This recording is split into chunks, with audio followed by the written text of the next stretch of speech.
carreiras em que o nível superior está com uma remuneração que eu diria ali abaixo de uma remuneração final de R$10.000 no topo da carreira.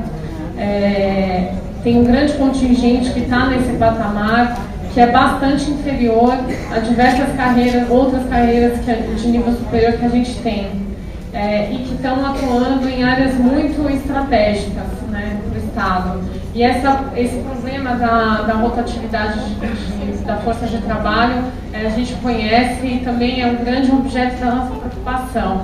Então, o que a gente tem como diretriz para as próximas negociações é justamente um processo de fortalecimento desse conjunto que a gente identificou, no qual o nível superior dos técnicos administrativos também estão inseridos, né? Então, é uma das diretrizes que a gente tem, sim, um fortalecimento dessas estruturas remuneratórias. A gente não está adotando como referência o piso dos pisos profissionais das categorias, né? Porque o que a gente tem como objetivo é fortalecer para bastante além do piso, né? Então, não é uma referência, mas com certeza é uma preocupação. Se o piso da categoria não está sendo atendido, com certeza é uma preocupação que a gente tem que ter, né? Então, só concluindo, o fortalecimento da remuneração do nível superior, ele é uma questão crucial, tanto no PCCETAI quanto em outros planos de cargos, né?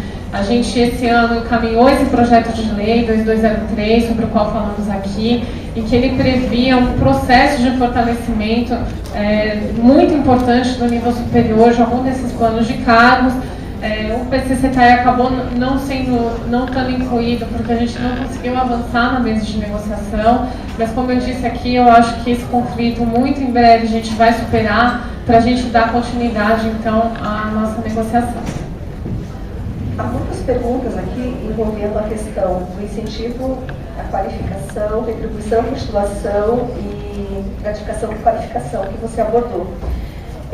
Uma questão que, inclusive, o secretário falou ontem foi a respeito dele discordar que seja pago incentivo à qualificação de forma que nós temos, que é a forma direta, com relação direta e indireta. Ele é totalmente contra o pagamento para a relação indireta. Contudo, várias questões aqui colocam que a qualificação do servidor, ainda que de forma indireta, tratando o servidor como ser humano integral, o melhor como ser humano. E isso faz com que ele trabalhe melhor das ocupações que ele exerce. Então, as perguntas vão em vários sentidos. Qual que é a diferença que a SRH tem hoje como capacitação, qualificação? Qual o entendimento que a SRH tem para a manutenção desses valores, para a aposentadoria? Essa desvinculação dos percentuais de retribuição por titulação, gratificação por qualificação do vencimento básico não é uma forma de congelar esses valores? Basicamente, essas perguntas nesse sentido. Vou começar de trás para frente, então. A questão da desvinculação do vencimento básico, ela se mostrou extremamente importante para o processo de fortalecimento do vencimento básico. Então, foi uma política remuneratória que foi adotada não só para as retribuições por titulação, gratificação de qualificação, incentivo à qualificação, mas também para outras parcelas que a gente tinha, que eram percentuais sobre o vencimento básico. Assim, as gratificações de desempenho deixaram de ser percentuais sobre o vencimento básico, e tantas outras parcelas que a gente tinha nesse sentido. E o que a experiência demonstra é que não houve um congelamento dessas parcelas, né? Então, a gratificação de desempenho, por exemplo, a gente passou por um processo de reajustamento nas últimas negociações de 2007 e 2008, e o reajuste contemplou não só o vencimento básico, como as gratificações de desempenho, como as RTs e as GQs também. Então, não há esse risco de congelamento desse tipo de remuneração, né? Se você tiver uma política remuneratória adequada, em que esse tipo de remuneração ele seja interpretado também como integrante de toda essa parcela, ela faz parte da remuneração, por isso ela deve ser incorporada à aposentadoria, e aí eu já passo para a pergunta, a segunda pergunta que foi feita. Não há o risco do congelamento. Então, há que ter regra para prever a incorporação na aposentadoria, e no momento do reajustamento de toda a remuneração tem que ser levado em conta também essas parcelas como componentes do conjunto da remuneração do servidor. Agora, realmente, a preocupação que o secretário coloca em relação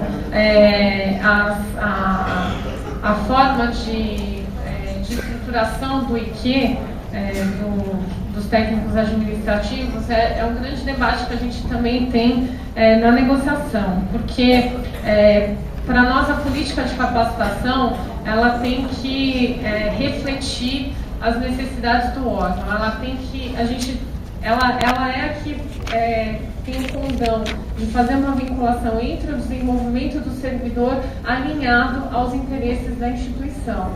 Daí porque o que a gente tem como diretriz para o IQ é que ele esteja previsto no Plano Anual de Capacitação e que a gente possa cada vez mais fortalecer os planos de capacitação dos órgãos.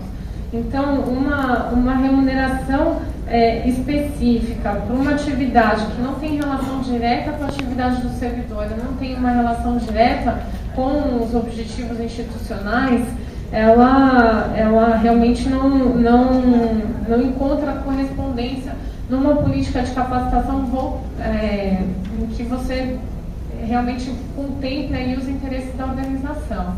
Então, há que se ter uma política de desenvolvimento do servidor que tenha a capacidade de alinhar esses dois interesses, o interesse do servidor e o interesse da instituição.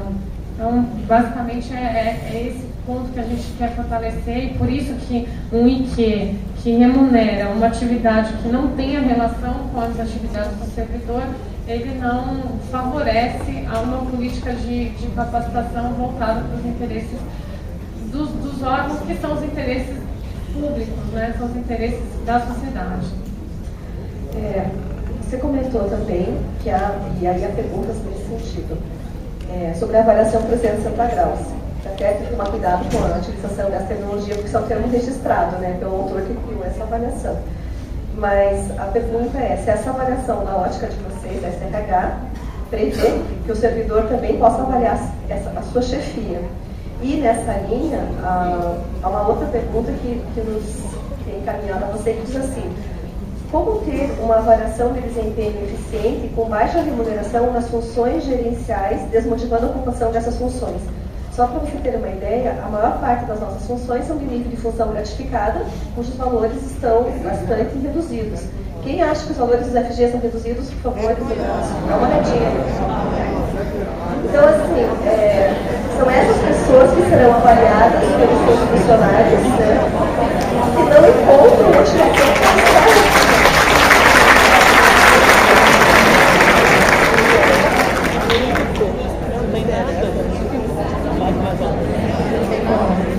Primeiro, eu fico feliz de ver o quanto esse tema da avaliação de desempenho é interesse, ele realmente desperta esse grande interesse de todos.